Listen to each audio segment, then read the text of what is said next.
نرحب بكل مشاهدي مطبخ حلوة الأحباب. اليوم لمسة نوال راهي معكم وحتقدم لكم كيفية تناسب لاتاي والمناسبات. ولهذه الكيفية عندنا هذه المقادير. عندنا لي شوفو دونش اللي هما القطايف حليناهم. عندنا لو سكر غلاس سكر ناعم 2 مغارف حتى 3. عندنا لا فاني ومارغرين لابيل. مارغرين لابيل ندوبوها.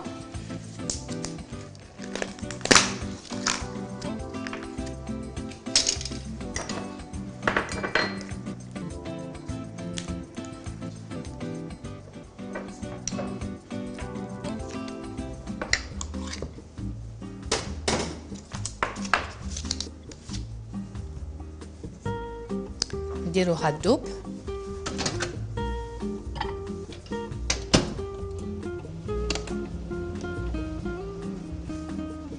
الوقت اللي تذوب فيه حنا نستعملو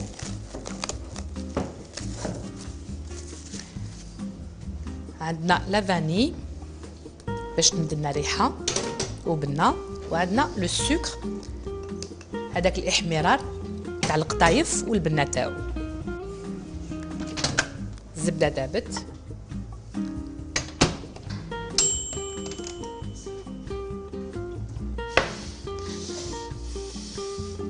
نخلطو كلش باش لو سكر مع لا فاني يدخل كامل في شوفو دونش.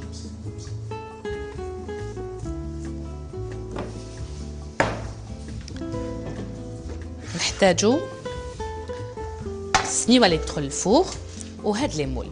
وهاد لي مول كيما راكم تشوفوا انايا حرقتهم بالزيت، درت شويه زيت بالبانسو كامل ودخلتهم في الفوغ حتى يحمروا ويتحرقوا باش ما يتصدوناش. حتى ولا كان عندنا مول اللي يتصدد ولا مسدد كي يكون قدامهم ما ينقلش الصديد ليهم. وهذه الطريقه ننصح كل وحده اللي عندها لي مول وما تستعملهمش بزاف ولا حتى تستعملهم، لازم تحافظ عليهم بهذه الطريقه. اول شيء ندهنوهم،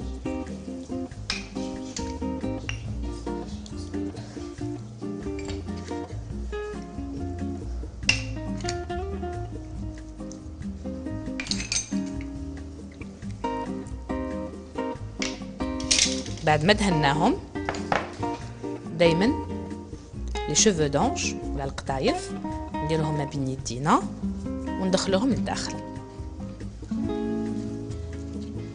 نضغطوا ونمدوا لافور تاع المول. هنا نعاودوا شويه تاع لا مارغرين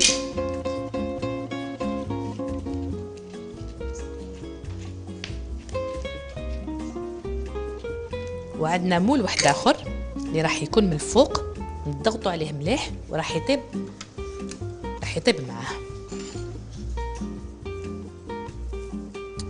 نعاودوا حبه ثانيه.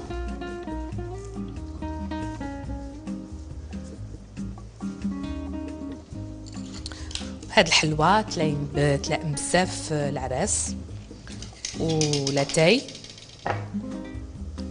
واللي يحب لي فروي ساك اللي هما الفواكه الجافه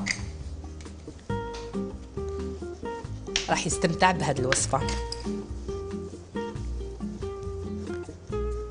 كما راكم تشوفوا طريقه سهله وما تاخذلناش وقت.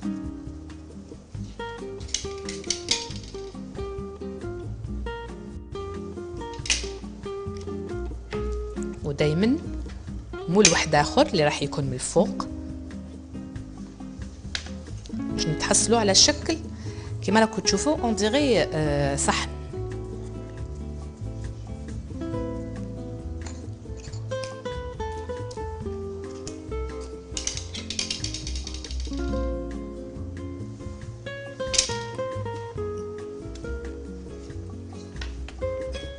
حبه الاخرى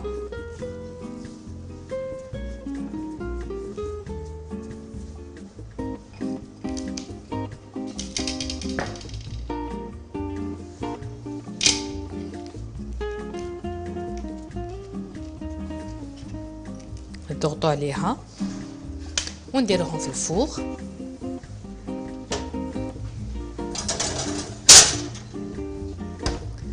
الفوغ شعلناه من قبل درجه حراره 180.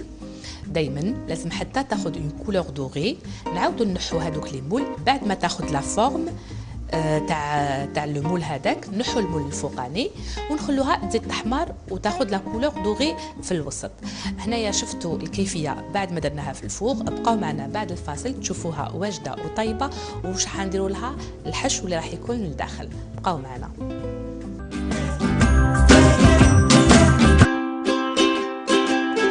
رجعنا لكم بعد ما طابوا لي طارتولات بالقطايف خداو اون بال كولور دوغي. دوك عندنا لا فارس اللي راح نديروها من الداخل واللي فيها لي فروي ساك اللي هي الفواكه الجافه. واش عندكم لوز، بيستاش، نوازيت، نوا دو كاجو، ولا ما عندكمش وحده منهم ما كاش مشكل تقدروا تستغناو عليها. هاد لي فروي ساك ولا الفواكه الجافه نديروها في الفوغ نحمروها كيما يلزم. واش راح نزيدوا لها؟ راح نزيدوا لها 200 غرام تاع عسل و50 غرام تاع لابيل مارغرين لابيل. وعندنا هنايا لاغوم تاع كراميل واللي تحب دير برالان ولا نوا تقدر تستعملو. راح يمد بنا في هاد لو ميلونج اللي راح نديروه. اول شيء نحتاجو من كاسرول نديرو فيها قلنا 200 غرام تاع عسل وعندنا 50 غرام مارغرين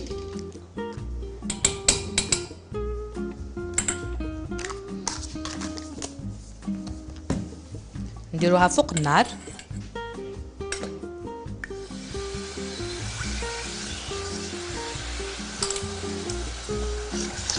هنا ليدام لازم يدوب يعني لا مارغرين لازم تدوب.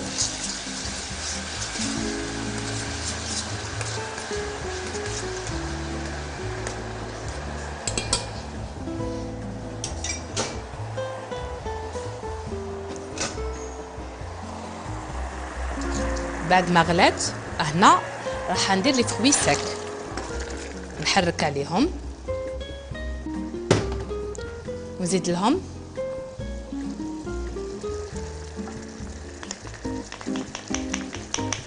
شويه تاع اغوم كراميل ولا كيما استعملت انا بات اغوم اللي تمد لون وتمد بنه. نحركوا عليها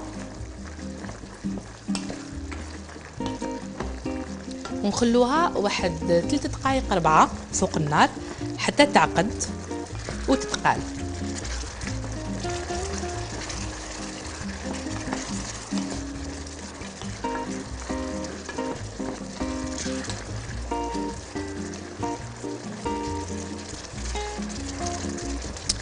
كيما راكم تشوفوا هنايا القطايف تاعنا ولا لي فون دو تارت بالقطايف ما عسلناهمش.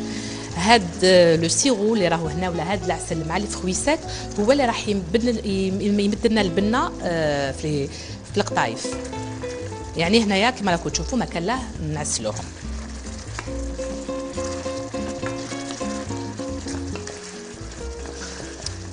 الخليط تاعي راني نشوف فيه واجد.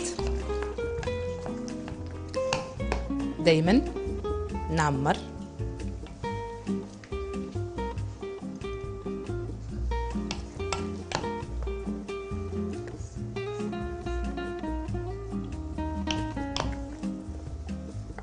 الكمية اللي تحبوها.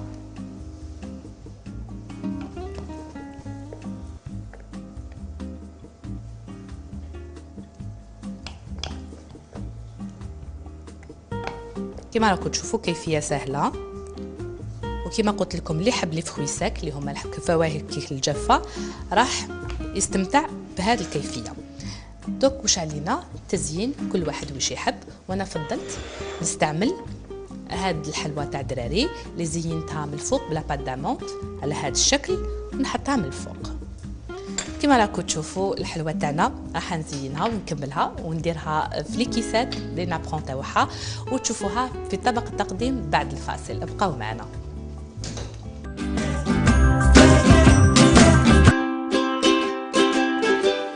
لمسة نوال اليوم في مطبخ حلويات الأحباب قدمت لكم لي تارتولات بالقطايف بلي فروي ساك اللي حمرناهم في الفوغ ودرنا لهم الزبدة والعسل وبيان سور لي فروي ساك اللي غريناهم ودرناهم في الوسط وزيناهم كما راكم تشوفوا بحلوة اللي هي تاع لي فريز تاع دراري وحنايا ندير لها الشكل تاع لا فريز. ان شاء الله الحلوة تاعنا تكون عجبتكم وتجربوها. ما لي غير نقول لكم احلى ختام واحلى كلام في لمسة نوال هو السلام عليكم.